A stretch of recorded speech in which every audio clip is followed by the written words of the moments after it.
You are watching the broadcast of the El Paso County Commissioners Court meetings. Commissioners Court meetings are held every Monday at 9:30 a.m. on the third floor of the El Paso County Courthouse, located at 500 East San Antonio in downtown El Paso. These meetings are open to the public. The meeting will start momentarily.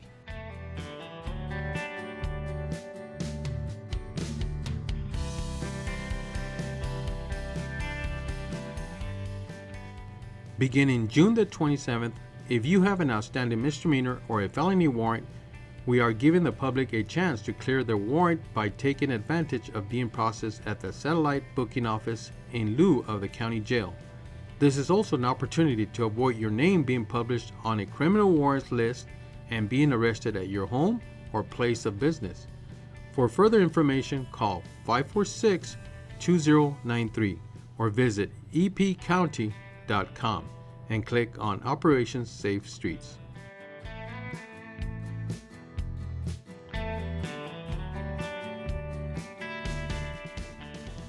Commissioner Andrew Haggerty would like to invite you to his weekly breakfast meeting that takes place every Wednesday at 7:30 a.m. at Danny's Diner, located at 4690 Trans Mountain Road.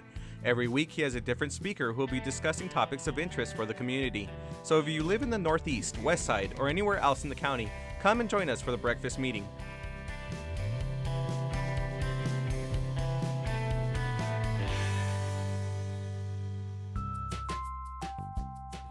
Don't wait in line, pay online. Visit the Financial Recovery Division website at http://www.epcounty.com/budget/financialrecovery.htm to make your payments online or find out more about our kiosk locations. We now accept payments on misdemeanor, felony, and justice of the peace cases.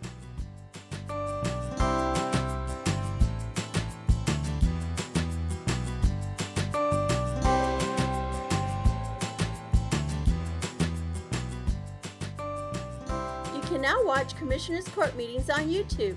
Go to youtube.com and search for El Paso County Commissioners or El Paso County, Texas. Subscribe to our channels to see our latest videos.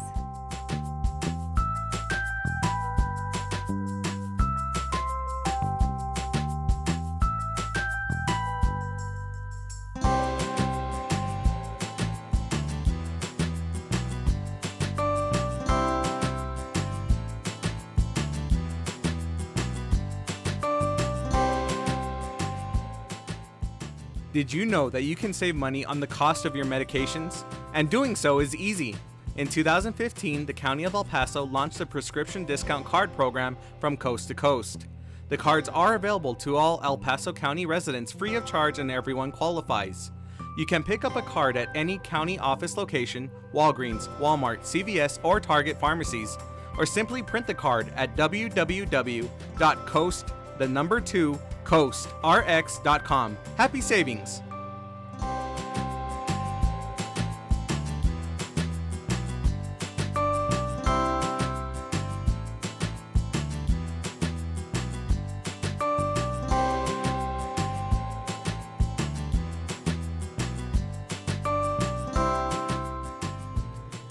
Did you know the County of El Paso's Purchasing Department is responsible for ensuring that all items and services needed by various county departments are purchased in the manner required by the state of Texas? Whether through formal sealed bids or smaller dollar quotations, the county purchasing team is dedicated to finding the best contracting return on your taxpayer dollars. Additionally, the Purchasing Department is responsible for the tracking of inventory within the county and properly disposing surplus through public auctions. For questions about how to become a vendor and compete for county contracts, or to learn more about public auctions, please contact us at telephone number 915-546-2048.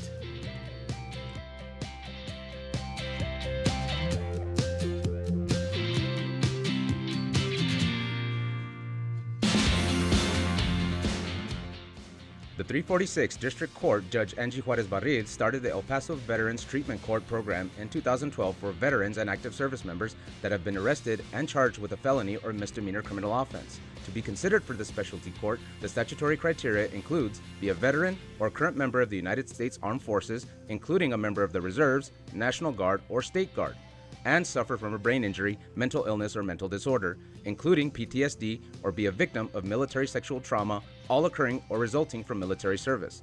Call Sylvia Serna, Veterans Program Director at 915-546-2119, or email her at sserna@epcounty.com for any information.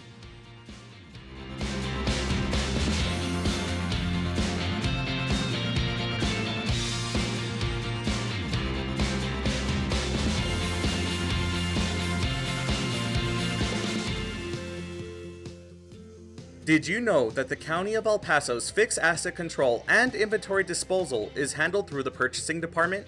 Throughout the course of each business year, the county holds live public auctions to dispose of aged equipment, vehicles, furniture, and other items that are no longer needed. To find out about upcoming auctions or to learn more about the county's inventory disposal process, contact the purchasing department at telephone number 915-546-2048.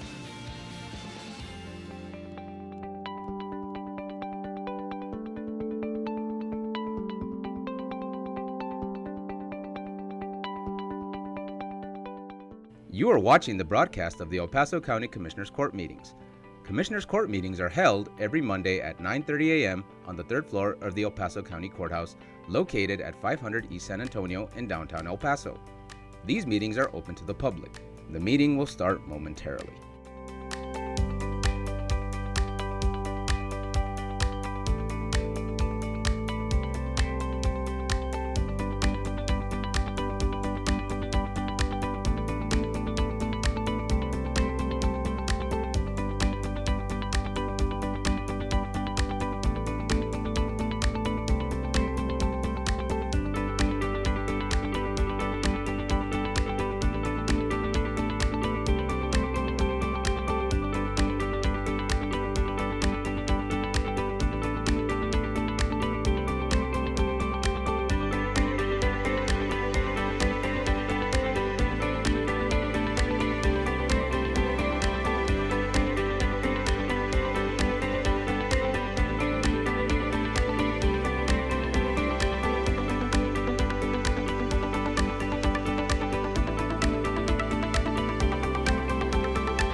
Good morning, ladies and gentlemen.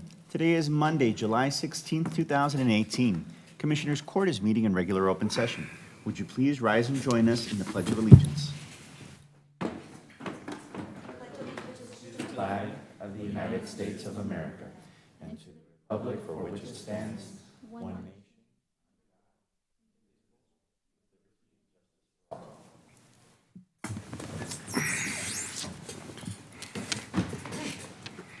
And Mr. Nava, before we get started, just to let those that are here in the audience and those listening, Commissioner Perez and Commissioner Stout are both out today, so it's just Commissioner Haggerty, myself, and Commissioner Leon today, so. Yeah. I could have said jokes, but I didn't. Thank you, Judge. Item number 3 is the consent agenda, composed of items 3A through 3J. Commissioner Haggerty has requested we pull item 3D for discussion. Are there any other items that members of the court or the public would like to pull for individual consideration? Commissioners, Commissioner Leon? No? I'd make a motion to approve the consent agenda minus item D. Second? Commissioner Leon? Aye. Commissioner Haggerty? Aye. Judge vote. Aye. Motion carries. This brings us to item number 4, public comment.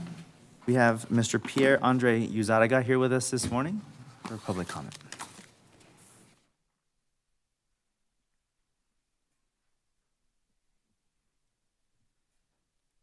Good morning, Mr. Uzaraga. Good morning, Judge. Good to see you all again.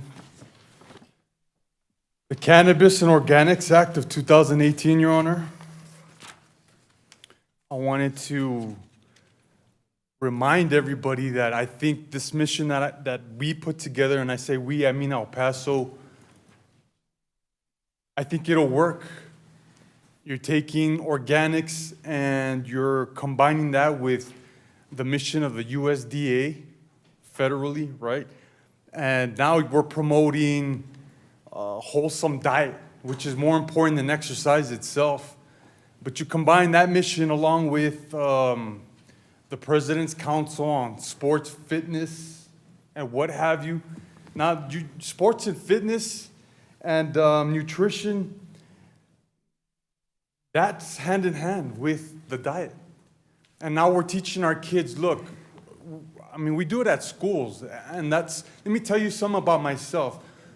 I had a really bad diet, but I was always very physically active. And it wasn't until I got locked up, when I was in jail. Platon. You got 50 guys waking up, and we're lining up for our plate, our platon of food. And it was always very wholesome. Guys don't like it when they see the lettuce and the tomato and their milk and maybe their meatloaf. Like at the halfway house, I dropped a lot of weight because they were feeding us wholesome diet. It was whole food. So we combine my experience with the mission of our government today, and now we're promoting health. And hopefully we could relieve a lot of the workload in the healthcare sector, because the healthcare sector is just poor right now. But I don't know if I have time to get into it today, but I do want to read some definitions, and hopefully we can all get on the same wavelength. Drug, substance other than food, used as a medicine or as an ingredient in medicine, obtained from molds, parts of plants, parts of animals, minerals, etc., or prepared synthetically. Aspirin and antibiotics are drugs. Drug that brings drowsiness or sleep or lessens pain by dulling the nerves. Narcotics. These are drugs. Let's talk about food. The definition of food. Anything that animals or people eat or drink that enables them to live and grow. Whatever supplies nourishment. What is eaten, solid nutriment. Anything that plants take in that enables them to live and grow. A particular kind of food. Anything that causes growth. Books are food for the mind is an example that the dictionary gives. Another one is food for thought. Food is a general word applying to any substance which nourishes people or plants. Now let's talk about herb. Herb is a plant whose leaves or stems are used for medicine, seasoning, food, or perfume. Sage, mint, and lavender are examples of herbs, ladies and gentlemen. A flowering plant whose stem above ground usually does not become woody as that of a tree or a shrub does. Herbs can be annual, such as corn, biennial, such as the onion, but most are perennial, such as the rose. Now let's talk about medicine quickly. Is a substance such as a drug used to treat, prevent, or cure disease. Medication, take one's medicine, do what one must do, something one dislikes to do. Science of treating, preventing, or curing disease. Study or practice of maintaining and improving our health. Nourish, make, grow, or keep alive and well with food. Feed, nurture. Milk nourishes a baby, as an example. Synthetic, of having to do with or involving synthesis. Synthetic chemistry, made artificially by chemical synthesis. Not real or genuine is the third example of synthetic. And artificial, produced by human skill or labor. It is not natural. It is made to imitate and compete with or as a substitute for something natural. And lastly, vitamin. Any of certain organic substances required for the normal growth and nourishment of the body, found in small amounts in plants and animal foods, and also prepared medicinally in the form of tablets, injections, etc., which I personally would stay away from. I like vitamins that are whole foods in plants and animals, and the lack of essential vitamins causes such diseases as rickets and scurvy, as well as general poor health. I hope you all were quick enough, because I speak kind of fast, because I am under time, but I hope we were able to get on the same brave wavelengths.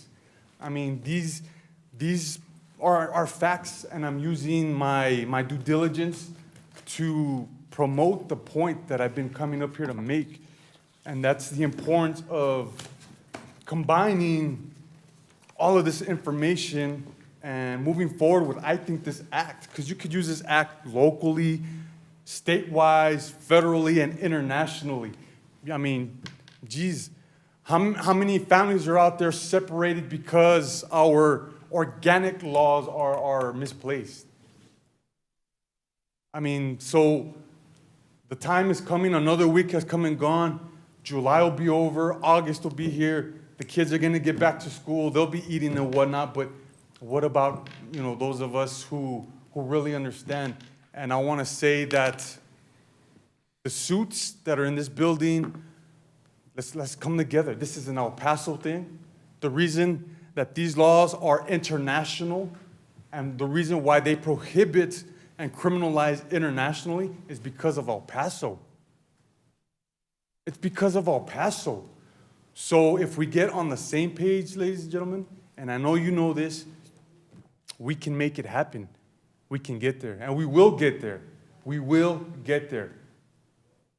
I've been coming up here long enough to, I think, convince a part of our brains that, hey, this is possible. Ladies and gentlemen, thank you for your time. Good day. God bless. And this is mine. I'll see you all next week. Thank you. Have a good Thank you, Your afternoon. Honor. Yes, sir, you do. That is it for public comment, Mr. Nava. Thank you, Judge. Unless there's anyone else in the audience that is here for public comment. No? You just Okay. took a public comment Perfect. sheet, so I don't know if it... Item number 5, presentations. Item 5A, receive an update from the state lobby firm regarding the County of El Paso's legislative efforts and discuss the agenda for the upcoming 86th session of the Texas Legislature. Good morning, Mr. Bresnan. Ms. President. Morning, Commissioners and Judge. Thanks for allowing us to represent y'all.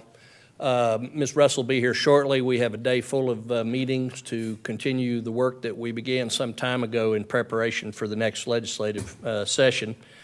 Judge Vogt asked us to come and kind of tell you where we are, give you an idea about the road ahead, and what we'll be doing today, and kind of what the schedule is going forward.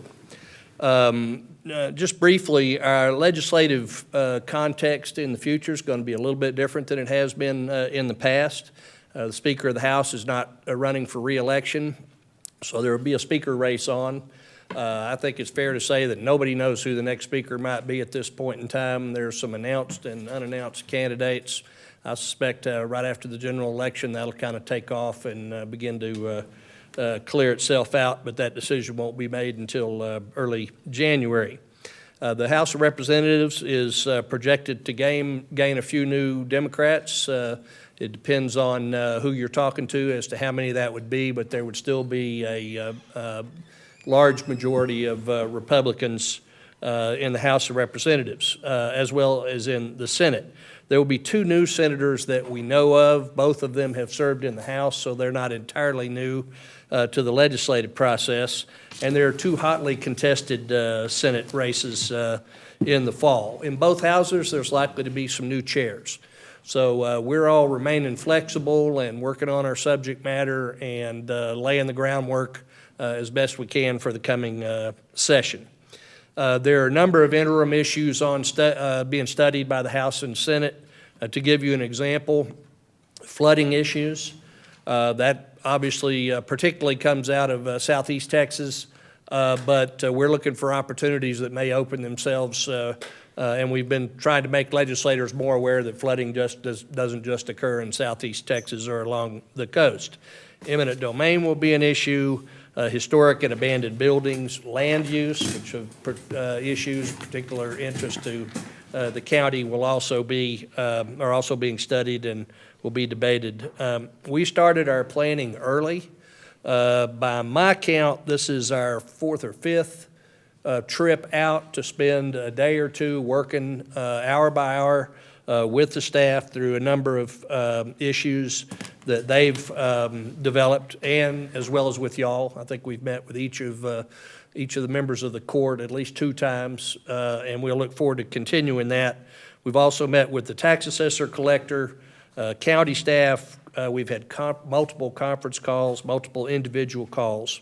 We've also been working on individual research. Amy Bresnan, the newest member of our lobby team, Claudia Russell's joined us. Has prepared, for example, a memo on cross-border health insurance plans. We've done some work looking into the RFID issue and enhanced driver's licenses, and a number of other issues that we've been producing some papers for. Where we could, we've already gotten legislative bill drafting started. Those bills are things we wanted to get ahead of. Some of them are bills from last session that were on the court's agenda. Some of them are things that look promising for this at this time, but none of that are we committed to until the court has made its decision on what the El Paso legislative program is going to be. But rather than get behind the curve, this year we decided to get way ahead of the curve, and if we need to put something in the round file and forget about it after y'all have made your decisions, that'll be easy enough. So we're working on that front. Can't tell you how much we appreciate the amount of time and effort your staff has put into this. I think, Judge, it's fair to say that the contribution of ideas is even much wider than we've ever had, much more detailed, much better prepared. And while the county may decide not to embrace all of those issues, they will have been well vetted by the time that they come up to you, and I really appreciate your staff's work on all of that. That work has enabled us over the time that we've represented y'all to form some really great relationships with your staff. I feel like if I need to call Mr. Dion or Mr. Hargrove, I can call them out of the blue and get information that we need, or whoever it may be on county staff, because those relationships have been so well developed over time. We've also focused early on when we started representing you, we told you that we thought it was extremely important to build relationships between the court and the legislative delegation. and I believe we followed through on that. I think we've got a really good delegation right now, and I think the relationships are good. We've already started some informal meetings with them, kind of giving them a flavor of some of the things that we're talking about, and in a couple occasions, kind of got them to nod or shake their head no if they thought that that was something that would not be fruitful or capable of getting done. I want to make something very, very clear to you. It doesn't always show through here, and this is true of everybody we represent, whether it's the county or anybody else.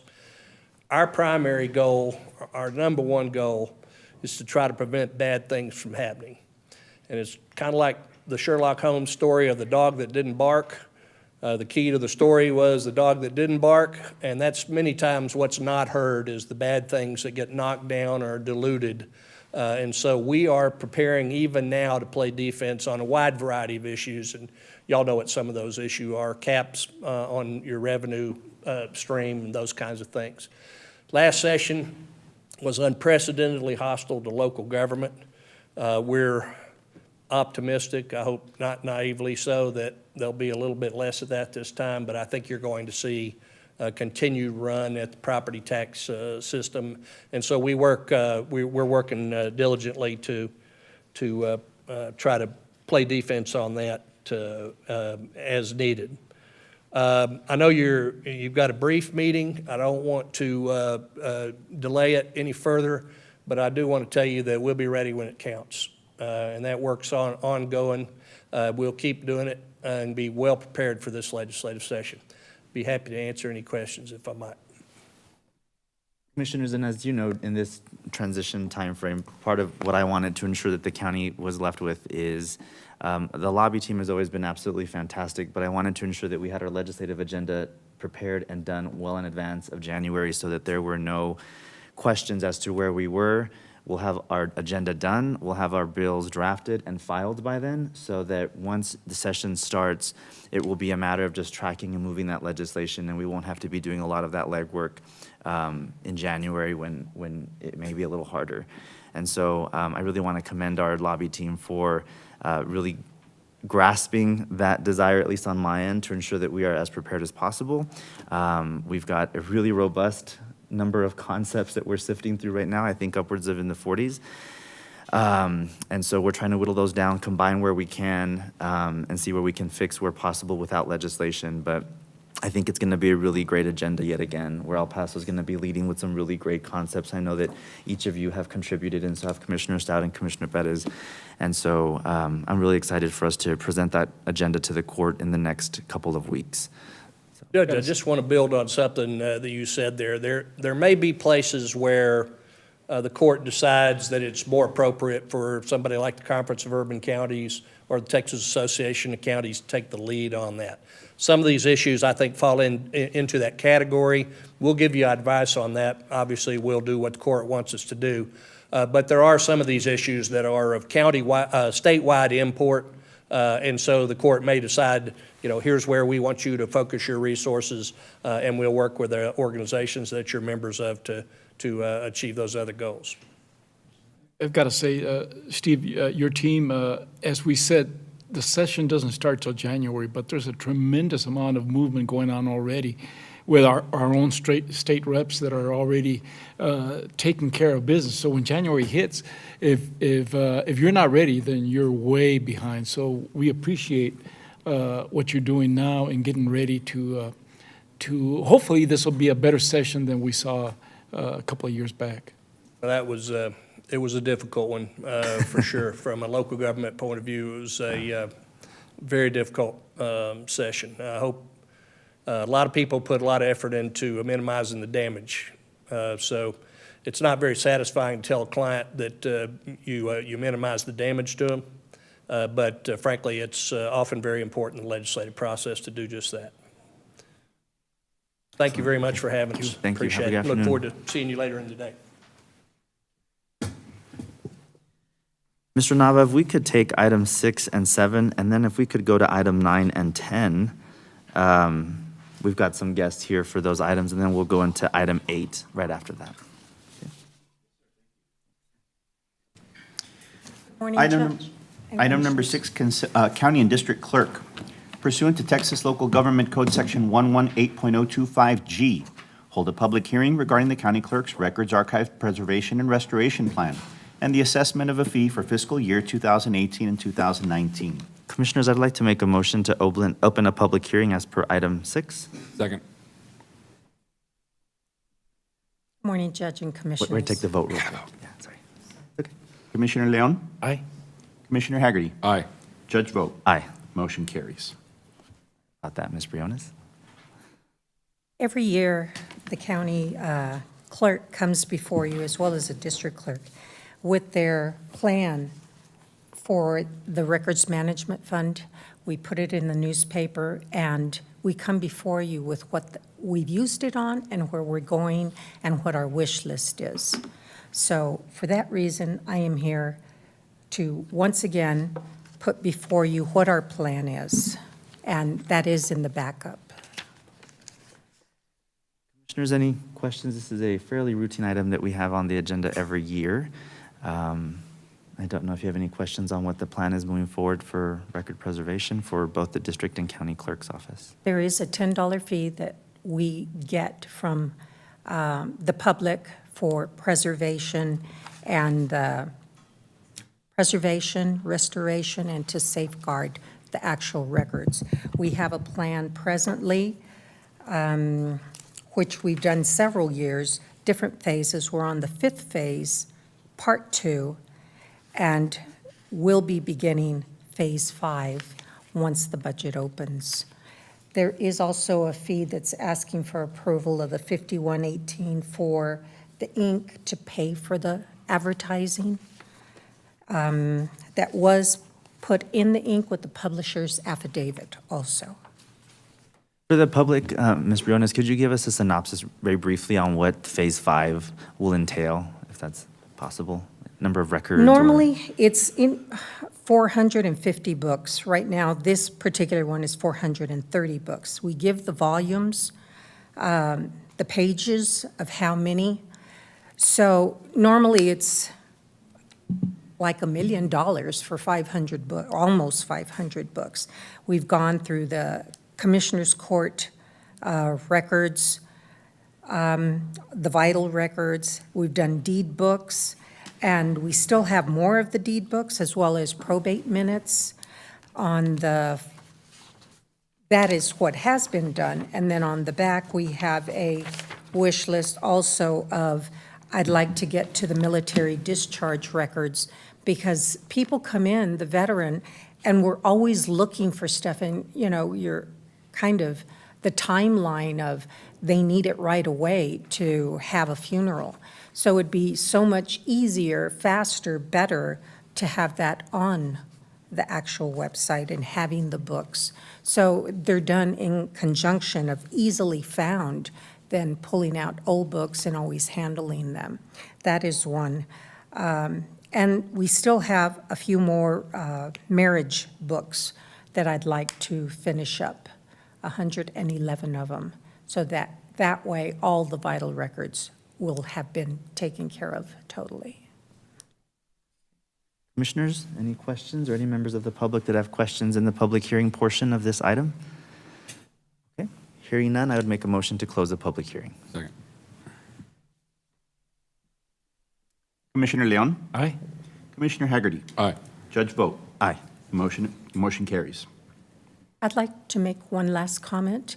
I thank the legislative committee that is here, everything that you're trying to do, and take that before the state, because this fee will be, is up to be reduced from $10 to $5, which will drastically affect the counties across the state of how they are taking care of their records. And when you think of all the flooding that you say and all the records that have been destroyed, it needs to be continued throughout the state, and we need to look at that very hard. And thank you so much for getting ahead of the curve and looking at that.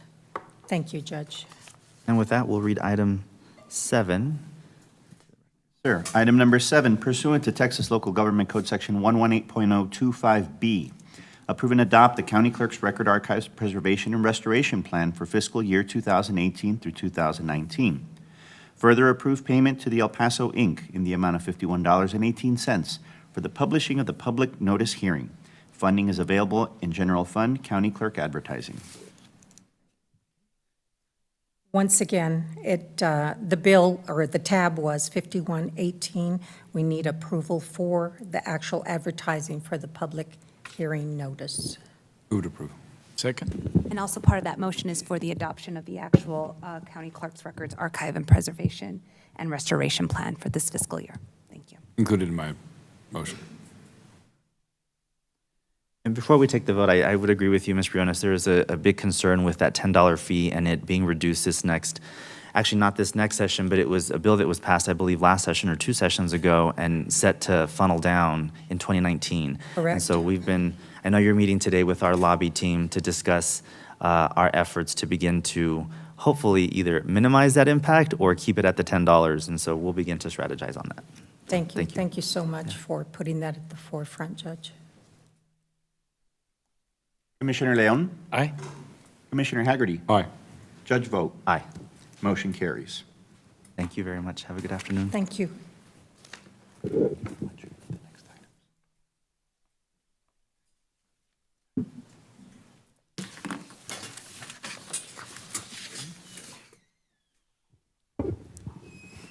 Item number 9, Public Works. Approve and authorize the closure of a section of Mankato Road to mitigate flooding issues that might arise during monsoon season. The closure would be from July 16, 2018 through September 31st, 2018. Morning. Morning, Judge, Commissioners. Norma Palacios with the Public Works Department. If you will recall, this is one of the roads that experiences a lot of problems, flooding issues during monsoon season. Ms. Palacios, sorry to interrupt. Do you think it'd be beneficial for us to read item 10 into the record as well, or do you want to, should we take them Sure, separately? we can read them both Is that together. okay, I think that'd be Christina? good. Okay, if we could read item 10, please, as well. Item number 10, approve and authorize the Public Works Department to create a channel to mitigate flooding issues on Mankato Road and authorize the acceptance of donations of real property by residents who are impacted by flooding issues in the area. Further, approve the allocation of $150,000 from stormwater funds to fund the project. Funds are available in General Fund, General Administrative, Transfer Out. Thank you, Norma. So if you will recall, we experience a lot of issues on Mankato Road. And so what we're proposing is what we would like as a court to allow us to temporarily close a portion or a section of Mankato Road to build some berms to temporarily provide a solution in case we start experiencing these floods. Of course, this is not something that will address the issue as a whole, but it will temporarily provide them a solution for this problem. During a community meeting, the residents at Mankato requested that the county perform some measures to alleviate the flooding conditions along the area of Athena West subdivision. That subdivision is where Mankato is located. The residents are willing to dedicate the right-of-way of their properties in order for the county to construct and maintain an eastern channel to funnel the stormwater into the drain. So this other project is the one that's going to alleviate the issues that we have in Mankato. So we have several items here today. A temporary closure of Mankato, and then an authorization for us to proceed with the bigger project, which would be the channel, the construction of the channel. We are requesting funds from the stormwater funds that are available, not to exceed $150,000. Any questions I can address? I do have a couple of questions, but we do have a member of the public here to speak on the item, and I thought we'd give them the opportunity to speak. Be Mr. Jaime Venegas. Good morning, Mr. Venegas. Good morning. Definitely that's not a solution. I'm living right there next to the plant, and for 8 months, I don't see nobody, and this is what is my question is, for 8 months, they don't care about us. Now they come the season of the rain, and they try to close the street. But the problem is not the street in sí. They're going to build the berms, and what I tried to explain to everybody, they're going to raise the level of the sand inside of the arroyo, and when this thing collapses, it's going to be worse. So I've been trying to get somebody to explain exactly what is the problem. Okay, I live right there next to the street and the arroyo. And like I said, last year, one of my neighbors and we rent an excavator, and we make it works all the way from our property to the highway, where we got the problem with the arroyo. He's get more curves, and he bring a lot of sand down. So been trying to explain a lot, and nobody listened to me, and they make a damage last year when they build a berm in the middle of the arroyo, and they flood our properties. So honestly, if they want to do a temporary solution for this, it's not going to be that if I don't know how to do it to explain. If they build the berms and the street, the only thing they're going to do is to raise the level of the sand inside of the arroyo. If we got a lot of rain, and when this is blow one of the walls, it's going to be worse. Okay, that's my point of view, and I mean, honestly, I mean, I don't see nobody there. I mean, this is the first time that I know you. We've been talking about this, him and I, but nobody walked from our properties to the highway, where is the real problem. Okay, my property and my neighbor's property, we got the, I mean, we tried to keep clean the arroyo. Like I said, last year when we got all this problem, we rent from our pockets. We paid for an excavator and we run it, and the last 2 rains, we don't have that problem. But it was a small solution, you know. I mean, it was just, we tried to fix it that way. And we don't have the problem of the sand. It's kind of hard to explain. I mean, the arroyo from our properties to the highway, he can make a lot of curves, and he bring a lot of sand. Every time he hit the big walls, he bring a lot of sand. So that's what we need to try to straighten a little bit. I mean, make it more straight. And this is what I was trying to get somebody there, but nobody, for 8 months, they don't turn to see us. Nobody see the problem, 8 or 9 months. Now they're going to close the street. That's not the solution, honestly. Because they're going to increase the sand and the arroyo. And when that walls collapse, it's going to be worse for one of the properties on the bottom. I mean, they got that lower level. This is my point of view, and this is what I tried to explain. But like I say, I don't see nobody there with us. To come, somebody to explain in person, I mean, in the place. Time. Thank you. Judith, thank you for your input. I really appreciate it. Thank you. Ms. Palacios, I'm not sure if you want to, that kind of goes hand in hand with some of the questions I had, which were twofold. How long the closure would last for the street, and accessibility for the residents that live in that area, and if they'd be impacted, and then any liability that the county would have in terms of building these berms, that if there is additional sand that comes onto properties because of the work that we do, does that cause any liability to the county? So we're proposing to close it effective today through the end of monsoon season. And it's only a portion, not the entire road. Let me see if I can get some of my backup so that it identifies the exact location. If IT can help me with the backup for item number 9. So that's the only section that would be closed, where we have those red lines. That's where we would build the berms. There is existing, I have another view, if you can bring in the other view of this backup, please. That shows access to this road. We do have access. The only areas that would be closed is that area where we would build the berms, and it's right there where the channel is. If you notice on top of this map, there's access to Mankato Street on the top, and then on the lower portion, there's also several streets that they can use to access Mankato. So we did think about that. We have been working and applying for grants to identify permanent solutions for these issues.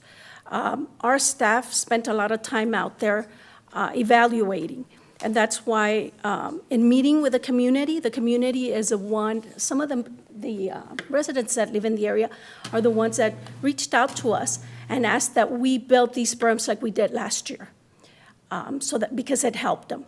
So I know maybe not everybody, or maybe they don't know the entire picture, and so I'm hoping that this will address some of their concerns. Like I said, this is not a permanent solution. It's a temporary solution during monsoon season. And then we're proposing and building the other channel, which is item 10 on the agenda, that will give us a better solution to this problem. And of course, this will take time because there is donations of property involved in this that legal will have to address, and also the building of the channel itself. But, so I wanted to share that with the court. And Fernie Hernandez is here. He's one of our senior engineers and can provide you more detailed information on the technical aspect of how the channel would be built and what it will do for the area. Before you sit down, I've got a question. On the other slide, you show where Mankato is, and obviously the berms aren't going to be built across the street. Where exactly would those berms be in relation to the street? They would be on the surface, right? Yes. On the street itself? Yes, sir. But if you notice, it does not affect the residents. The residents have access to their properties. And there is, in the other slide, you could see where they have access to the street itself. We're not going to block the entire street. It's a portion. Those berms would be built right on the street. No, it doesn't. I guess if I think of a berm, that's you raise something to keep water from rushing through there. So if you raise something across the street, after you finish, how does traffic get through there? Good morning, Commissioners, Judge. Bernie Hernandez with the Public Works Department. This section right now is what we have is a low water crossing. So basically, all the arroyo comes in and just washes over the roadway. Basically, it's structured and it's a depressed section. It sits about maybe 2 foot to 2.5 feet below the existing surface of the road. So by doing these temporary berms, essentially we're creating a channel so that way the water gets contained within the roadway and it doesn't spill onto the residential roadway south or north of the crossing there. So what you're actually doing is raising the roadway itself? Well, not the roadway, because the roadway we're effectively closing off. And so instead of having to be able to drive through a low water crossing, we're blocking that off and raising the walls of the channel. So that way the water gets contained within the road and doesn't spill out onto the residential portion of the roadway. So for example, like the road runs north and south, right? And the berms would run across the road. So then funnel the water into the channel. It would remain that way until the rainy season is over? Is that correct? Okay, I see. I have a question. All right, I know I'm not an engineer of any kind, but it looks like there's houses that have literally been built at the mouth of the arroyo, and I'm gonna guess those are the ones that flood. And simple logic tells me that's probably not the best place to have built a house. I have an issue with the thought that we built a road that goes across an arroyo anyway, because I assume that the water's gonna rush that road away also. So is it a raised road with pipes below the road that the water goes through, or is it just a flat road that water goes over? Yes, it's a flat road that water does go over. That doesn't sound awesome either. We have had some repairs along that roadway, and I believe we typically go out there and clean out. If you're looking at the picture orientation, to the right of Mankato, that area sits above grade, and then to the left of Mankato, it sits, it's supposed to be recessed below grade. However, with last year's storm event, this area still has a lot of silt and debris piled up. So that's kind of why the berms are as a temporary solution. Part of the other project is to go out there and dig out that channel that connects it out to the Mesa drain. But as of right now, there is no physical connection because of all the silt and debris that's been piled up from the previous year's events. That part of what we're gonna do is solve that issue with the silt and debris, remove that? Yes, sir, and kind of what we're proposing is to have a trapezoidal channel, a 10-foot bottom, 2-to-1 slopes to be about 10 foot deep.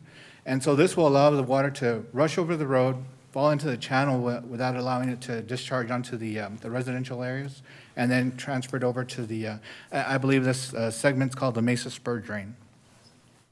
And so is that blue there the channel that we're creating, or is that the Mesa Spur Drain?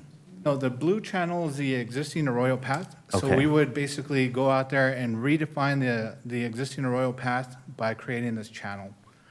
So now instead of being a natural washout arroyo, we'd physically go out there and construct a channel to try to contain it within some sort of banks.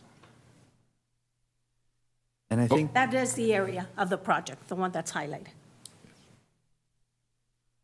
All right, so there's green and there's a blue line that's what we're gonna make, the blue line? Right now, if you're looking at this picture, everything to the bottom of Mankato is the 3 property owners that have confirmed that they want to, and they've signed a petition that they're willing to donate their property to be able to construct that portion. To the north of Mankato here, Mr. Villegas owns a property, I guess, to the right of the blue line. And he is concerned with, I guess, because his property sits higher than the channel, his concern is that if we do raise that, then we'll be exposing his property to further damage because of the water doesn't have a way to bulge out, you know. So that's the area of concern. But everything to the south of Mankato, the residents are willing to donate. And speaking with Mr. Villegas, he did mention that he is willing to donate his property. The only issue is he wants to see a more long-term plan that we're going to implement. And kind of the thing that we've been explaining to him is that we've been coordinating with his neighbors to the north of this area to be able to accomplish some of these other improvements that can benefit these lower portions as well. I believe Mr. Landeros is here with Commissioner Perez's office. And if anyone else is here to speak on this item, there's some forms right up here next to the clerk. If you'd fill one out, please. Si alguien que quiere hablar sobre este tema, si por favor pueden llenar esta forma que está acá enseguida del clerk, y me lo pasan a mí y luego le podemos llamar para que hablen. Okay. Morning, Judge, Commissioners. Jose Landeros with the Office of Commissioner Perez.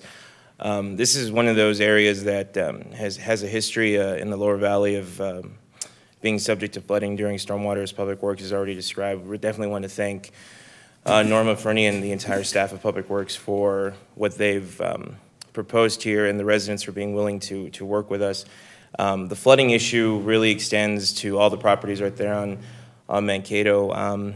When we've been out there, properties along Gage Road, which is that segment immediately north of Mankato, right there, that entire stretch of road is actually flooded. Properties are flooded, and then there's I know Public Works spends a lot of time out there actually removing sand, debris, and other dirt that ends up on the roadways. Last year when we went out there, there was a fire hydrant that was present on Google Maps, and then when we were actually out there, we couldn't find the fire hydrant because there was so much sand and that's just sort of to illustrate the amount of water and debris that comes down the arroyo. So we're very much in support of this initiative, just because this is a rare opportunity for the county to work with the existing landowners, and there's a willingness to try and solve this issue. You know, we vigilantly watched the storms this past weekend. Luckily, the lower valley wasn't struck with any severe storms. Most of the storm events occurred within the city limits, which has a significantly higher level of stormwater infrastructure. So something like this would go a long way to protect the life and property of the residents out there. So I just wanted to see if there was any other questions that we may be able to answer, but definitely wanted to at least offer those comments. I have one more question. Norman, this is probably to you. When they're, and I know we have very little zoning ability, but when people are saying, I want to build a house at the mouth of an arroyo, do we tell them it's a bad idea because it's probably going to flood? Is there something they have to sign? Because, I mean, No. it's hard to say, I built my house in a river channel and it's flooding and it's the county's fault. And so I want to know, did the county advise them of this? Did something happen before, or was this, Was it a surprise to them that this is an arroyo? How did that work? I'm not sure how long they've been there, Commissioner, but nowadays, we do work very closely with them. We also discuss FEMA's requirements, because there are FEMA requirements. And so, I mean, I don't want to say never happens, but nowadays, we make sure all of this is addressed before they build. Yes, sir. And Mr. Venegas, I can completely understand your frustration. I want to let you know that over the last, for sure, 12 months, we've been doing several things to try to address a lot of the flooding that's happening in the county. You may recall that in 2010, there was a comprehensive plan done of flooding in the entire county. And at that time, it was identified that we needed $150 million worth of infrastructure to even begin to address the issue. Unfortunately, counties don't have a collection mechanism to be able to collect the fees necessary to be able to execute those projects like the city does. And so we've been working very closely with the water utility to try to come up with a fee structure and a legal structure where we can work directly with them, because quite frankly, they're the experts locally when it comes to flooding, to start to work on those improvements. And those were improvements across the entire county, from the far, far west side to the far, far east side. And outside of that, I know Public Works has been very diligent in trying to go after grant funding at the state level. There's a large pocket of money that was distributed or available to Texas counties that will primarily go to those that were impacted by Harvey recently. But there is a set aside of money for other counties to be able to apply for. And so I know we submitted, Norma, 6 projects? In all, about 11 applications. 11 applications, and we're also working with the El Paso Water Improvement District number 1 to, on another grant, to be able to modernize their channels out there. And I think one of those is the ones that we're talking about here. Because that will be incredibly helpful in trying to divert some of the flooding or some of the water into their channels, which is very helpful, but it also puts them at a disadvantage because they're often having to clean out their systems to be able to hold that water. And so I totally understand. This is always a very treacherous time of the year because we're so worried about the rains and the flooding that will occur. And we have very limited tools in our arsenal as a county to be able to address anything. Not only because of funding aside, but as mentioned by Commissioner Haggerty, when it comes to zoning and regulatory authority, it becomes really hard for us. And we have fought every session to be able to try to gain more authority. Unfortunately, we're denied.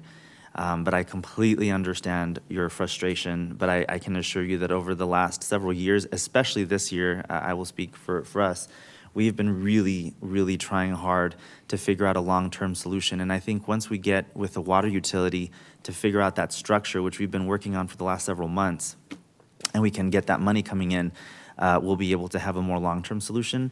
And I believe I'm sorry, this is very long, but this is a really important topic.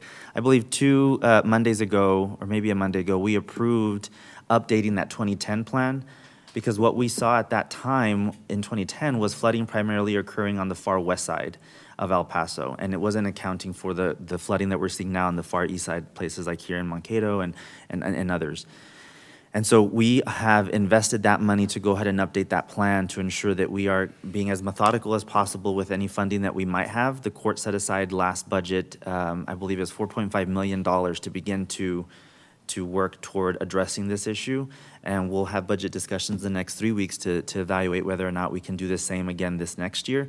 But we're trying to do as much as we can. And I know that this is a very temporary solution to a very long-standing problem.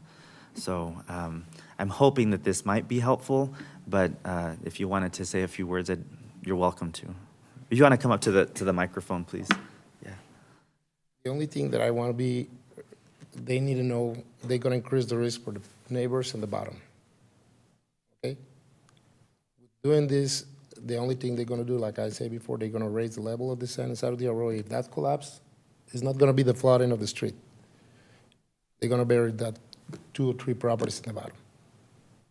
And are you talking about those south of Mankato, down those 3 properties? Yes, because they got a lower level. This is what they're going to do. I mean, they're going to raise the level. I mean, the only thing they're saving is the work in the street. But because if the level of the sand is raised more high, and that some of that walls collapse, is going to be worse. So they need to take, I mean, they taking that risk for the neighbors in the bottom, not for me. I'm a little more higher than them. So it's gonna be more high, the risk for the people who live in the bottom.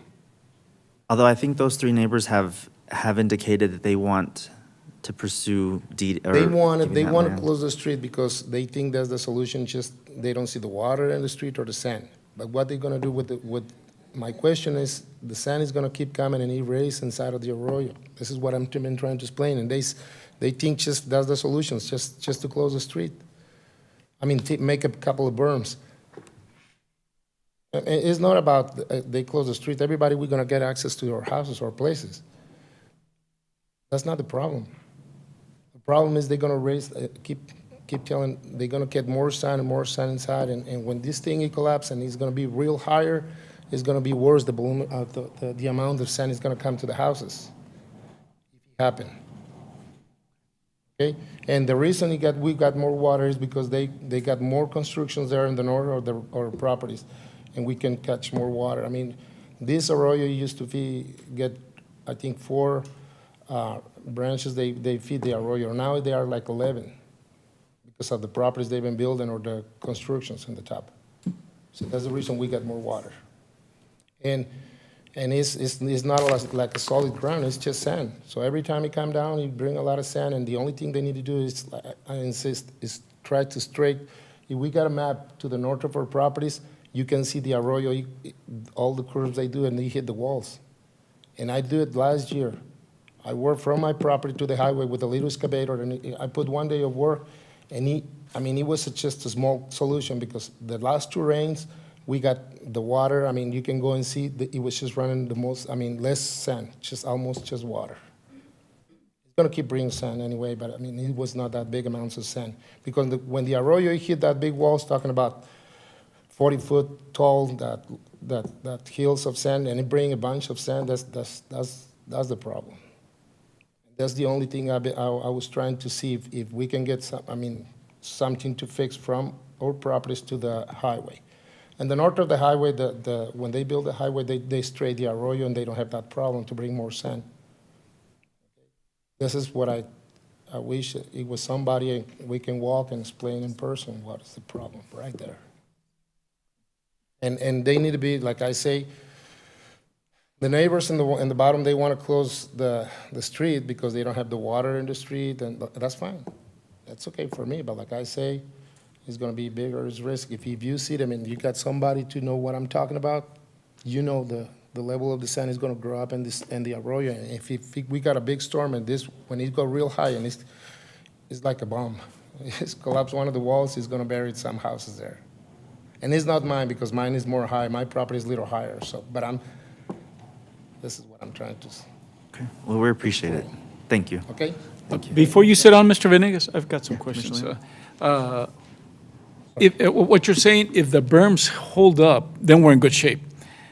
But what you're cautioning is if they do not hold up, then it's going to be a lot of water and sand coming down to those properties below Mankato? Is that what you're saying? Yeah. And let me ask you this. You also mentioned that you did some work yourself. On this map that we're looking at right now, I'm having trouble understanding what you mean when you said you did it yourself. What is it that you did? Last year when we got this problem and the water was going into the street, and we got a lot of sand, we rented an excavator to clean the arroyo, okay? And I cleaned it from the bottom, almost at the bottom of the blue, where you marked the blue arroyo, yeah, right there. We cleaned almost all the way to the highway. And we tried to straighten them, and we raised the walls.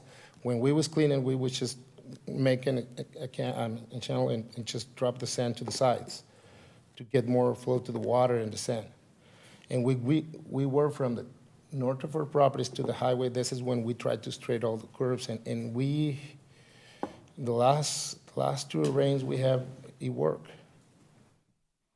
You're saying somebody say in the last meeting they have and the other place, somebody say the county sent an excavator. That's not true. We paid from our pockets. And what you're saying, Mr. Venegas, because of what you did, it did help?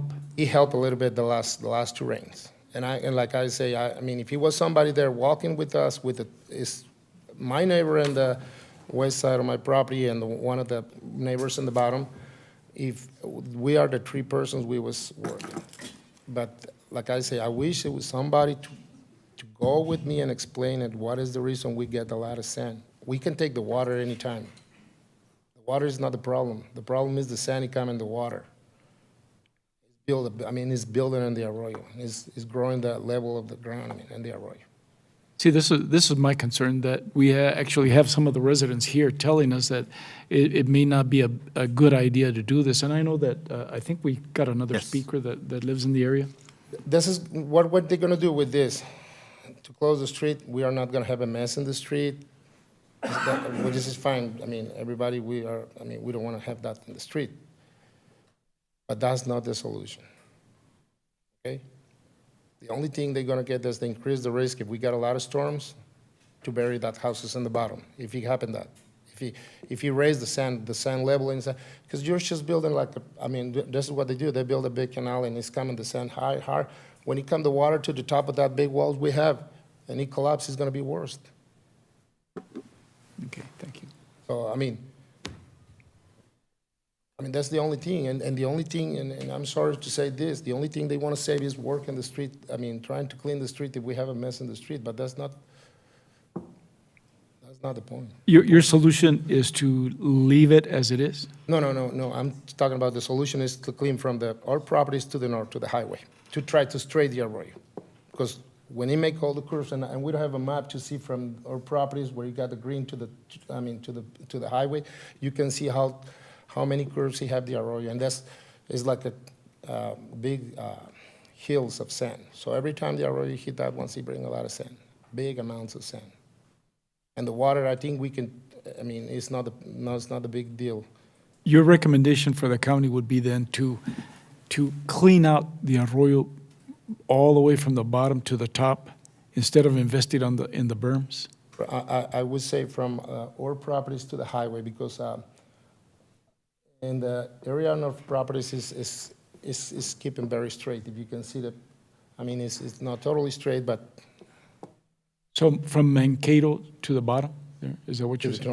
To the north. To the top. To the north? Yeah. Okay. Where he finished the green to the north is kind of like, I would say. But isn't that what essentially we'll be doing? We're going to be cleaning them out, but making them deeper? That would be the property it used to be to the 80s before. Okay, this is where we have the problem with the sand. Essentially, Mr. Villegas has a legitimate concern because we are impounding the water at that location. And quite frankly, the problem is that if it does breach, it would be a lot more damage just because of the amount of earth that we're piling up there would be lost, or not lost, but dispersed through the water. That's why, in conjunction with not only the berms, is the second portion is to construct the channel. The channel downstream, in theory, it'd be best to do the channel all the way up to from the Mesa Spur drain all the way to I-10. That would alleviate a lot of these areas, and like Mr. Villegas was saying, the upstream portion is an undeveloped arroyo as well. It does have a lot of twists and turns that kind of that were formed naturally. And every time you have one of these turns, the water hits that exposed edge and it starts sloughing off material, and it brings it down and it deposits along the channel. Unfortunately, once you hit Mankato, that area just levels out. So there is practically no vertical difference between Mankato to where it discharges to. So all that sediment gets deposited along the path of the flow. By creating the channel that we're proposing down between Mankato south of this picture here, we'd be giving the water, we'd basically be lowering the water level. So that channel would sit 10 feet below the existing grade, give us a place to retain the water without breaching onto the neighbor's properties. Once we start working our way, and eventually we want to plan to do the same on the green portion to the north of Mankato by correcting that one, bringing the arroyo down below existing grade. That way it gives us a cushion so that the water does not breach over onto the properties. And then eventually, in conjunction with this one, we're also trying to, well, we've reached out to the landowner of the dairies, which is located just north of this picture, in between, and they own the biggest chunk of this property in between the edge of this picture all the way to I-10. And we're also trying to coordinate with them to be able to give us access to be able to go out there, one, maintain it, and two, try to create some diversions to slow down the water. And in order to, by us slowing down the water, then that alleviates a lot of the runoff and erosion that gets created with these larger storm events. And legitimately, Mr. Villegas does have a concern. The main problem is that if we go in there and just install the berms by themselves right now, we are basically creating an area that's going to be collecting sand and sediment throughout the life of those berms. But like I was trying to explain to Mr. Villegas, is part of the problem, or part of the solution, is to go out there and clean out the existing sand, bring that grade lower, so it gives us more time to be able to collect the water and allow it to discharge into the proper drain, in order to create this better system to convey the water. By doing this, we're able to bias, not bias time for the residents, but buy the county time to go out there and physically clean up the channel after a rain event, to go out there, remove the sediment, and put it back to its natural condition. Once the right-of-way is dedicated to the county, it will go into the county's assets to be maintained and inspected during our regular inspection periods. Basically what this is after any major storm event, we'll go out there and physically inspect the channel to make sure that there's not a lot of debris and it is working the way it's intended to be. And if it does need maintenance, we'll go out there and send our crews to go out there and maintain, try to rectify it back to its natural state before any other events adversely affect that area. And so that's kind of why it's in conjunction. You know, by us allowing us to accept the right-of-way, then we will put that section of effectively county right-of-way into our maintenance plan and go forward and try to maintain that to keep it from filling up with sediment and debris. So essentially, we're just creating a deeper channel. Are we going to be doing that north portion as well, or just the south portion? Well, and that's one of the things that the northern portion is dedicated. It's the property of Mr. Villegas and Mr. And so that's going to be our next meeting, because I guess they want to see what the bottom channel is going to look like, actually physically constructed, before we approach them. And so that's going to be the second phase that we're going to bring back once we start construction of the southern portion. Then we'll go ahead and approach them again to see if they're willing to, at this time, dedicate that portion of that arroyo. Because while this is an arroyo, it remains as a private property. So it's an arroyo on private property, which the county does not have access to this area.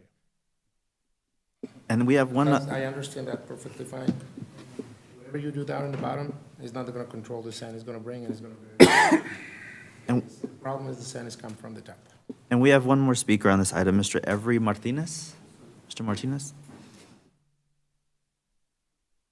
Good morning. Good morning, Judge. Good morning, Commissioners. My name is Hervé Martinez. I own the property south of where the dog leg is, where the arroyo shoots directly into behind my property. Addressing Mr. Haggerty's question, I bought that property in 1980. There was nothing in the contract mentioning a possibility of floods from the arroyo. In 2006, when we had our first 100-year flood, I would say within 30, 40 feet from the arroyo into my property, I got sand over 8 feet of sand. It cost me over $10,000 to remove all that sand and clean the arroyo. In 2008, we had a short 100-year storm again, and the same thing happened again. That water and all that sand went almost all the way to the other street south of my property, which is Sugden Road.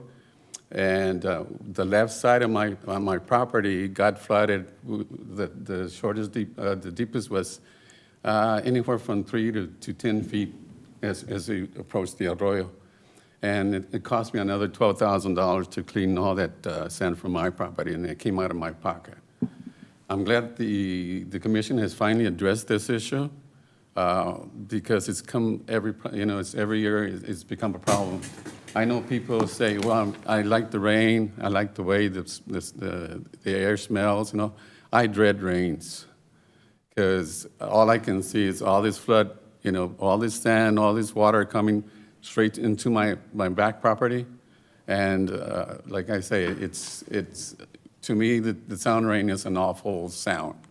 And I appreciate the commission finally taking, issue to this. I really don't understand the problem of the berms. I maybe ask Bernie what the thickness of the berms are. As the way I understand it, it'll keep the rain and the sand going into Mankato and spreading along Mankato. But that might create a problem for me because it would just have a straight shot into my property in that case. And that's what has happened before. And like I said, I appreciate the commission taking this problem into their hands and helping us out because to me it's costing a lot of money to keep my property from flooding.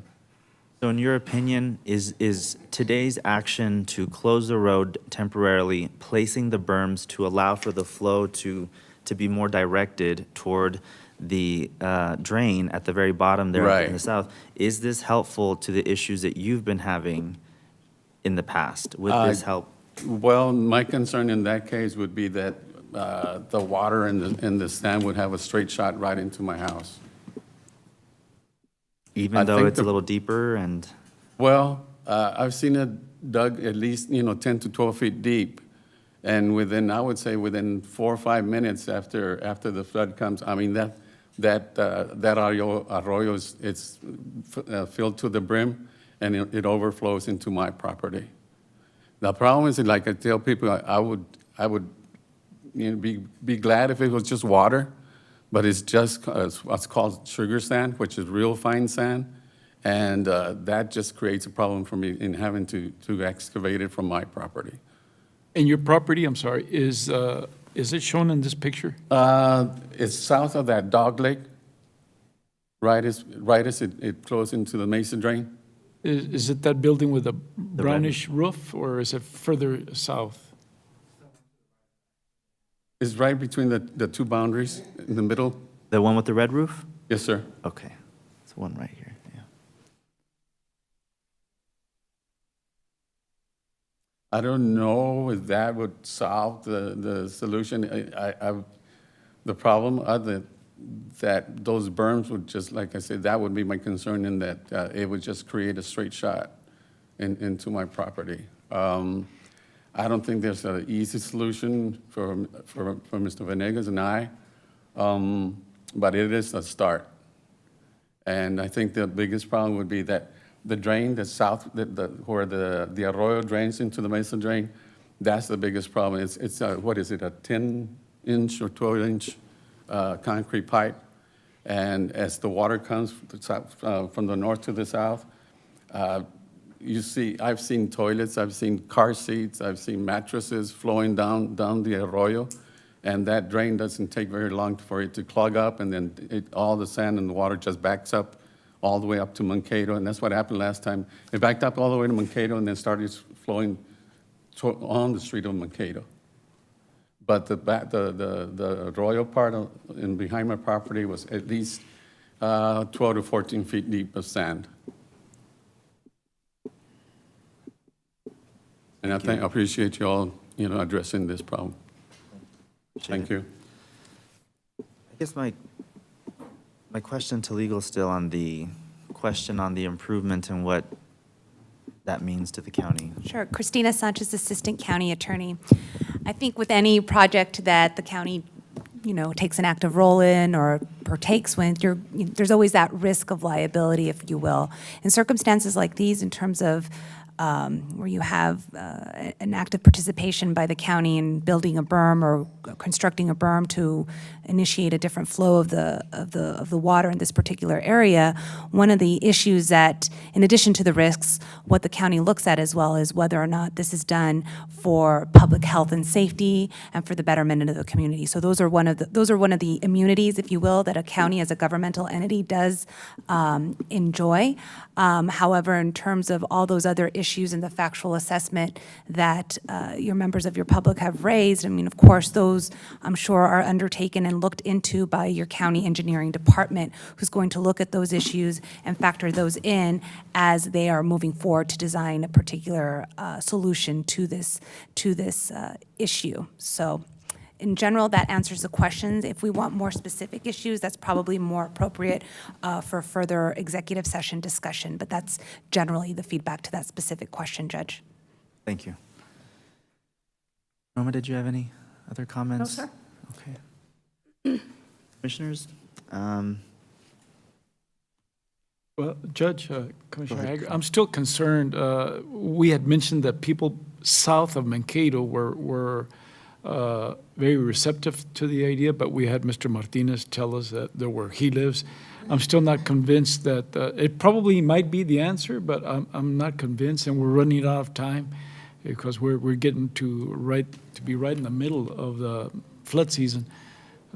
I just right now I couldn't vote for it until we sit down with these people and make sure that whatever route we take is probably a very small portion of the total needs that we have, and maybe if you all can sit down with both Mr. Venegas and Mr. Martinez, maybe that is the answer, but I'm not totally convinced at this moment.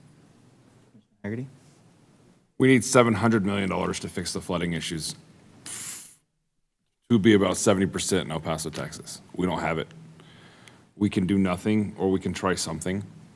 I think the fear that they have is a valid fear, but the fear is if this happens. I think the problem is we know it's going to rain, and right now our options are try this or do nothing. We don't have the money to fix all of the roads in the Socorro. If this can help, if the people who are most affected, and I'm guessing they are since they're the ones that are in that portion, have, from what I'm guessing, really asked us to do it, then it's something we need to look at doing. But I know we don't have the money to solve the problem. We have done what we can. We've put aside money for flooding. We've purchased new equipment to help with flooding. But if our options are do this or do nothing, I think we need to try to do something, because nothing's not working. And I do think that we need to try to do something as well. I was out there last year when it flooded, and I remember the huge amounts of sand piled in front of the homes that lined the street.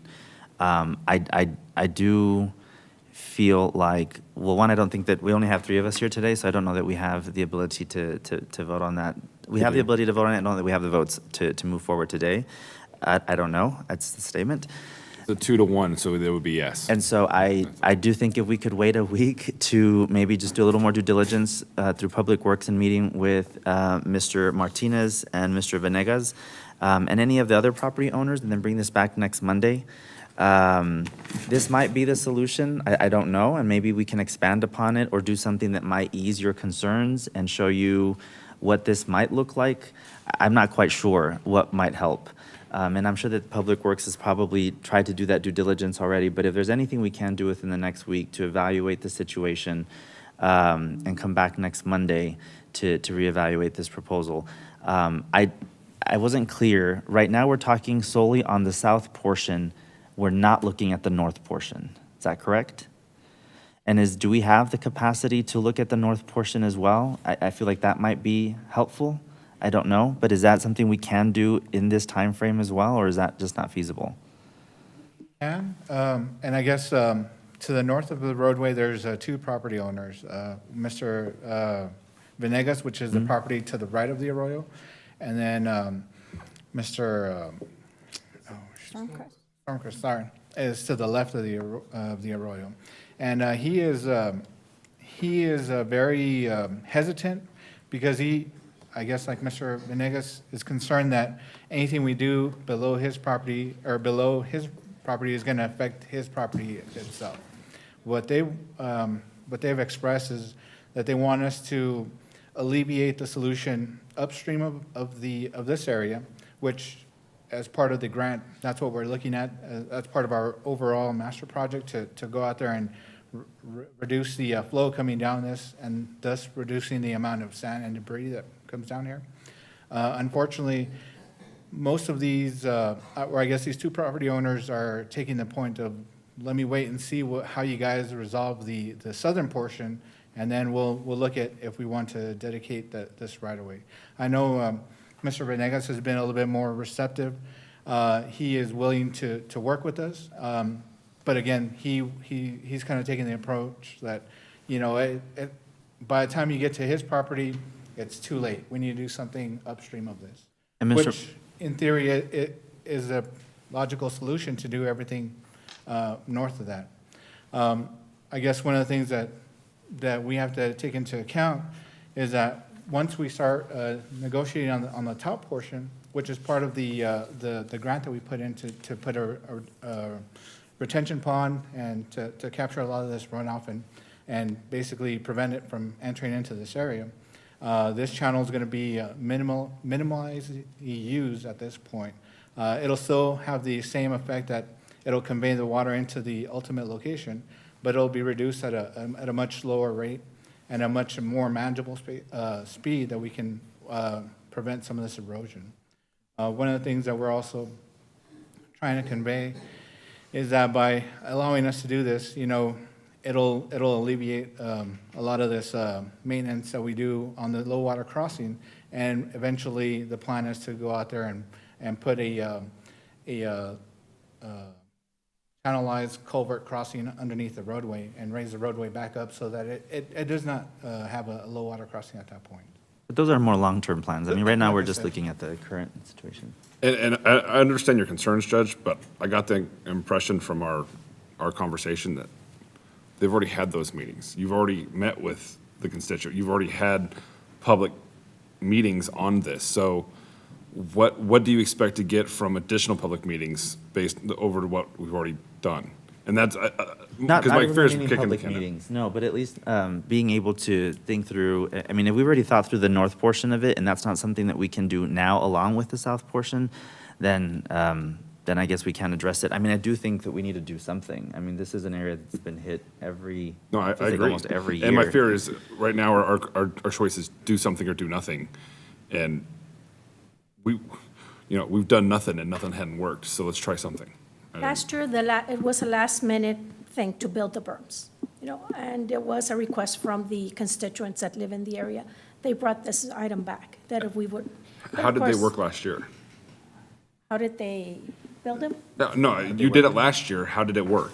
They weren't, I guess they were implemented after the major storms hit. So last year we had two main rain events. One was about a 50-year storm, and the other one was a 75-year storm that hit back-to-back in this area. The berms were constructed right in between the two storms, and like I said, or like Mr. Venegas was saying, they had gone out there and cleared out a lot of this area. They had rented their excavator, and they had cleaned out a lot of this arroyo. So the combination of both was effective. It retained the water within the flow path, and it didn't damage any of the roadway. It didn't spill onto any of the abutting residents. So it was a successful combination that was done last year. Of course, that was done towards the tail end, and you know, all the rain events after that were very minor events and didn't have a lot of hazard associated with those. I know one of the things that we're trying to prevent is the big storm frequency happening at this area. And so that's kind of why we're trying to be proactive by both doing the channel and the berms consecutively. And I think what was said is something that needs, the 10-foot channel, I mean, I kind of agree. I mean, what he said, I had that fear, is how fast will that be filled with the rains that come down? I mean, is that like a 13-second and it's full channel? Or, I mean, because 10 feet, it doesn't take very long to get to 10 feet when some of the waters that comes from El Paso skies. Yeah, and basically, because we are at the bottom of the stream, it conveys about 380 cubic feet per second. So that gives us about, I believe it was a nine-minute window for it to fill up at that point, and then start spilling into the arroyo there. Something else, if they haven't conveyed the land to the county and they have emergencies. We can't work on it. Yeah, makes it hard for us to work in. And that's something I think, it does something that people need to understand, that the county has no ability to use public equipment and services in private land. So it's not one of those things where we don't care, but we're statutorily not allowed to use government services for private property rights. And that's, I think, the benefit in doing the right-of-way over and giving it to the county. The county, as was said earlier, the county now has the authority to go in there and fix and maintain those arroyos and those berms, or whatever's being built. The system. Well, Commissioner Leon, you have hesitation with voting on this today? Yes, I'd like for y'all to get with those people. And if you come back next week and the answer is the berms, then that's the way it's going to have to be. But I'd like for you all to really sit down with Mr. Martinez, Mr. Venegas, and because of the more direct shot that this would have on those people living below Mankato, even though you say that most of those people are for it, I hear one that's not. Then come back to us. So we'll bring this back in a week. I think here's a question. Yes. Sure.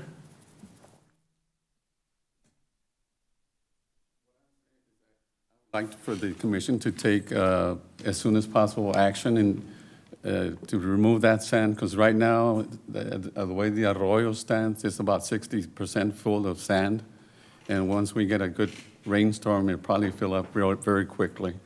So I would request the commission to take immediate action and maybe get that sand that is there now removed from the arroyo.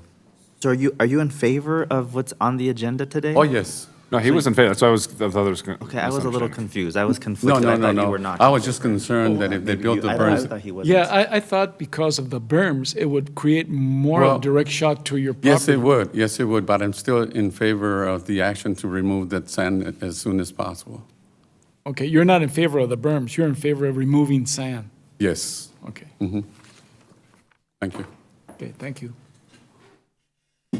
So maybe if the court could move forward on item 10 and we can delay 9 and individually meet with the constituents, that way we can start looking at obtaining the right-of-way so that we can move forward with the project, if that's what the court would like to I'll make the consider. motion to approve item 10.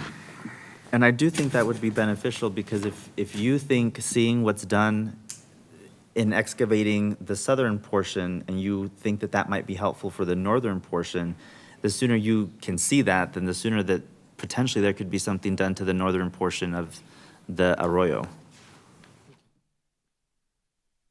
The only thing that like you say, when we work together, we can fix it. I know, like you say, the equipment of the county cannot go inside of the private properties, but we prove it. I mean, last year we fixed it a little bit, because, I mean, I don't have the capacity to get a lot of equipment, but three people there, we work on that, and we control a little bit of the damage. Okay? What I feel got a little bit upset is for 8 months, they don't come, nobody. Now is the time we got the rains. We should have worked this before.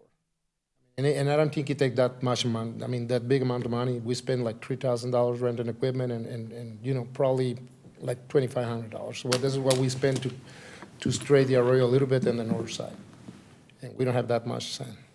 And it would take the first rain, if we don't control the sand, it's gonna be, whatever work they do there in the bottom is gonna be buried with sand. I've got a question. So that's the deal. Don't sit down yet, Mr. Venegas. Norma, what you said on 10, create a channel. What you are telling the court is to remove silt and sand that's in there now. And I think you're in favor of that, right, Mr. Venegas? Okay. I've already made the motion. So there's a motion for item 10 to go ahead and execute that. Okay, second. Commissioner Leon? Aye. Commissioner Haggerty? Aye. Judge vote. Aye. Motion carries. Move to postpone item 9 for 1 week. Second.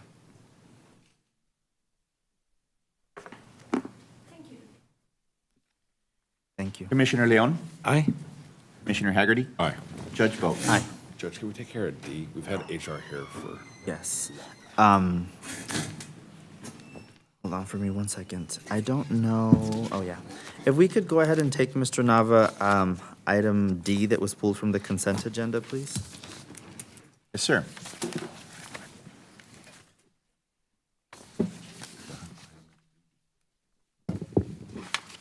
Item 3D, approve and authorize the county judge to sign the legal services agreement with the U.S. Legal Services, Inc. for participating county employees to obtain prepaid legal services. The agreement is for 3 years with the option to renew for 2 one-year terms. Contract number 2017-0874. Pull this item, not because I'm against the item, and I apologize, I didn't mean to keep you guys here for an hour and a half learning about utilities, roads, and flooding. My only fear and slight frustration, and I'm not blaming any organization or group, but we approved this in September of last year, and it's just now coming to us almost a year later. I'm just curious what happened and why it took so long to get back to us. Sure. Sam Trujillo, Deputy Human Resources Officer for the County of El Paso. This is this particular benefit was part of a four-part benefit RFP that we put out at the end of last year, which was long-term disability, short-term disability, online enrollment, and then the prepaid legal services. And so that was approved, you're correct, Commissioner, in September, and then we began working on the contracts for all four of those. This one was the lowest of the priorities because we needed to get the others in place before the open enrollment sessions. So this one did have a delay in the start. However, we were able to go off of the approved RFP as far as the language is concerned to get everybody enrolled and in operation effective January 1. But as we went through the contract and all the exhibits that you have on the attachments, we realized there were some discrepancies that were occurring from the attachments to the actual service agreement. And then that took us some time to work through between our county attorney's office and the company's attorney's office until we can come to an agreement. So we were able to finally come to an agreement, which just took place a few weeks ago, and that's why we have it on the agenda at this particular time. And the other, if they want to use the prepaid legal, is there a cost, or is it a free benefit for being a county employee, or how does that work? No, there is a cost to the employee. There isn't a cost to the county. This is a pass-through through payroll deduction. Okay. So employees that want to participate in prepaid legal services, they would go through us. We'd get them in touch with the company, or they can get in touch directly with the company and obtain those services. And it's roughly between $12 and $16 a month that the employee would pay for those services. Right now, we have 93 county employees currently on the plan, and that's up from 13 at the end of last year. So is this going to be a different prepaid legal plan than they had before, or is this just a continuation? Yes, if you remember, we had Legal Shield was the name of the company, and that was actually established through a union contract with the sheriff's office for sheriff's deputies. And then over time, sheriff's office employees enrolled in the plan, and then it kind of bled over into county employees. And as we did our audits, we realized that this was part of the contract which had ended with the sheriff's office, with this particular benefit for the sheriff's office employees. So we took it through our purchasing RFP system and had them compete. And this was the final company that was awarded the contract.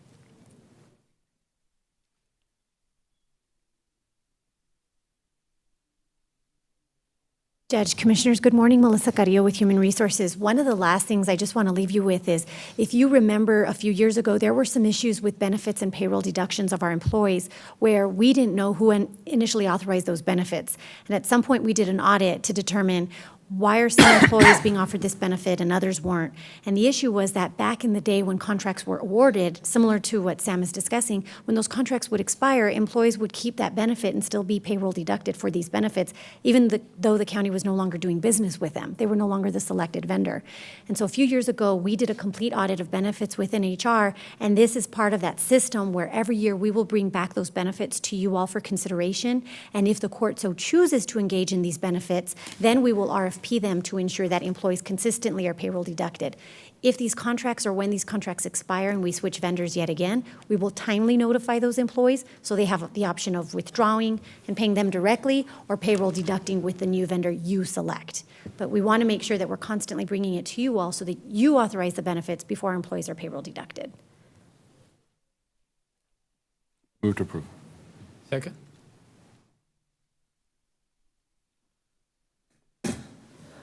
Commissioner Leon? Aye. Commissioner Haggerty? Aye. Judge vote. Aye. Motion carries. Thank you. Thank you. Thank you so much. Then we can go back to item 8, please.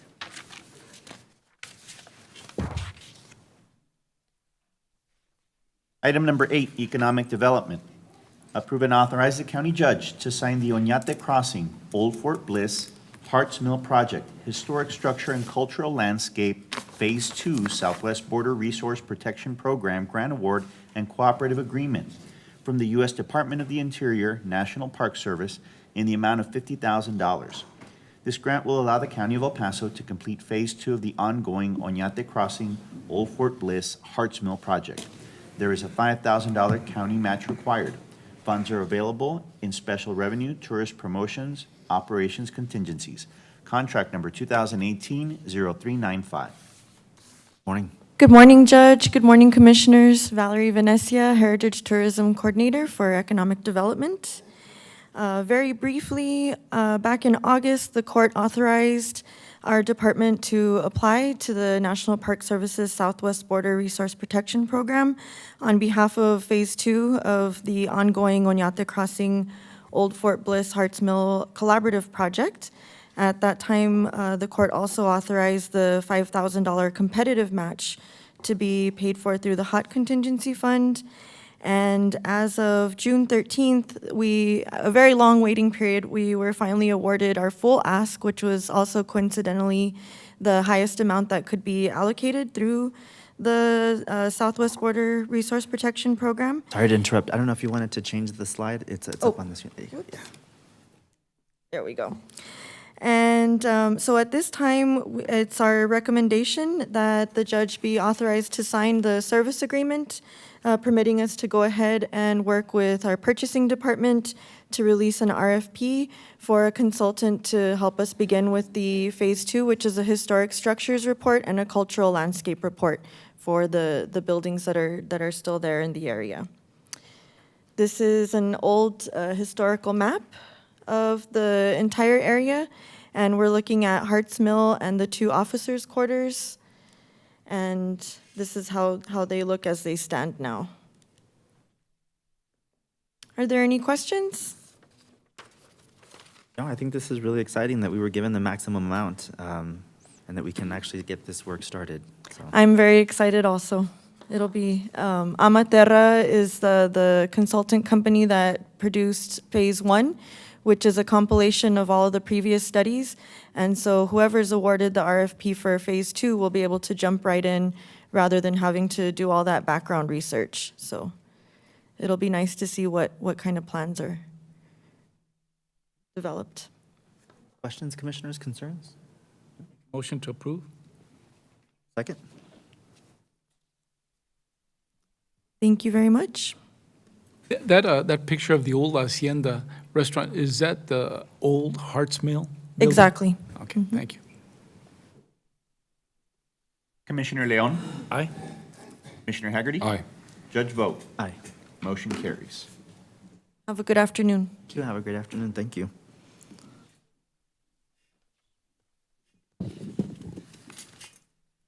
Item number 11, Public Works. Approve and authorize the submission of a letter of intent to partner with the El Paso Water Utilities for on-call professional engineering services for the County Interior Drainage Analysis Study that is needed for the certification of county levies. Norma Palacios, Public Works Department. FEMA is in the process of certifying the Rio Grande River levee system as part of the National Flood Insurance. This analysis will identify flood-prone areas, affected areas if levees are at capacity, or if levees have breached. The analysis will essentially map out areas most adversely affected by the Rio Grande levee system. So this is necessary in order for us to have our levees certified. And we're fortunate that PSB is willing to allow us to work with their contracts so that we can get this done immediately. So this is basically piggybacking off of a contract they have and the work that they do to allow us to probably move this a little quicker. Yes, so that we have the same throughout the entire county of El Paso. Also, that's a benefit to the county. Have the same standards? The same standards, the same company doing the work throughout El Paso County. It includes us. Of course, this will only pay for the county portions, but the work is being done by the same company that's doing the cities. Do we also talk to the International Boundary and Water Commission? I'm not sure if they're involved. Actually, yes. Yes, they are part of the entire project. But we don't need to include them in this contract? No, this would be the PSB's contract that we're working with. I was just going to mention that the International Boundary Water Commission, they're the ones that are spearheading because they are the controllers of the levees. But as part of their requirement, they're putting that each individual governmental entity that's abutting their section take care of their interior land study. That's why we're taking control of the county's portion. I believe the city's already in the process of completing their portion. Thank you. Motion to approve? Second. Commissioner Leon? Aye. Commissioner Haggerty? Aye. Judge Vogt? Aye. Motion carries. Thank you. Thank you. Thanks. Have a good afternoon. Item number 12, Budget and Finance. Approve Amendment Number 40 to the County of El Paso's 2017 through 2018 operating budget. This budgetary amendment will increase grants by $1,630,065, thus increasing the County of El Paso's 2017 through 2018 overall operating budget of $487,297,938.53 to $488,928,003.53. Good morning, Judge Commissioners. Wally Hargrove from the Office of Budget and Fiscal Policy. Are there any questions on this week's amendment? Move to approve. Second? Lots of grants. Yes, sir. It's that time of year. Commissioner Leon? Aye. Commissioner Haggerty? Aye. Judge Vogt? Aye. Motion carries. Thank you. Are we doing the executive session since there's no... This brings us to executive session. Item number 13. Why are we going to have them tell everything? Commissioners Court will now recess into executive session to discuss items 13A through 13B pursuant to Texas Government Code Section 551.087. Commissioners Court will reconvene to take official action.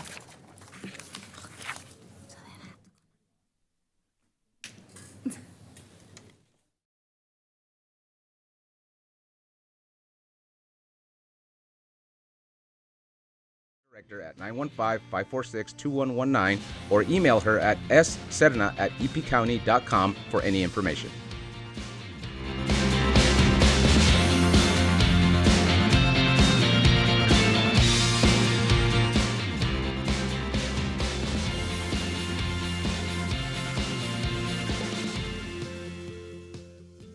Did you know that the County of El Paso's fixed asset control and inventory disposal is handled through the purchasing department? Throughout the course of each business year, the county holds live public auctions to dispose of aged equipment, vehicles, furniture, and other items that are no longer needed. To find out about upcoming auctions or to learn more about the county's inventory disposal process, contact the purchasing department at telephone number 915-546-2048.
Beginning June the 27th, if you have an outstanding misdemeanor or a felony warrant, we are giving the public a chance to clear their warrant by taking advantage of being processed at the satellite booking office in lieu of the county jail. This is also an opportunity to avoid your name being published on a criminal warrants list and being arrested at your home or place of business. For further information, call 546-2093 or visit epcounty.com and click on Operations Safe Streets.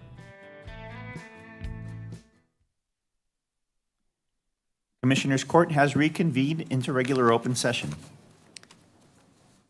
Judge, I believe our agenda is complete today. That is it for the agenda. We're adjourned for today. Thank you all. Appreciate it.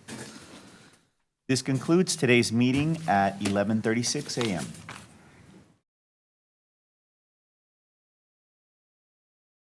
Breakfast meeting.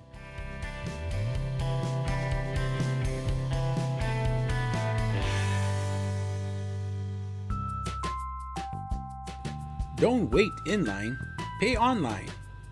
Visit the Financial Recovery Division website at http://www.epcounty.com/budget/financialrecovery.htm to make your payments online or find out more about our kiosk locations.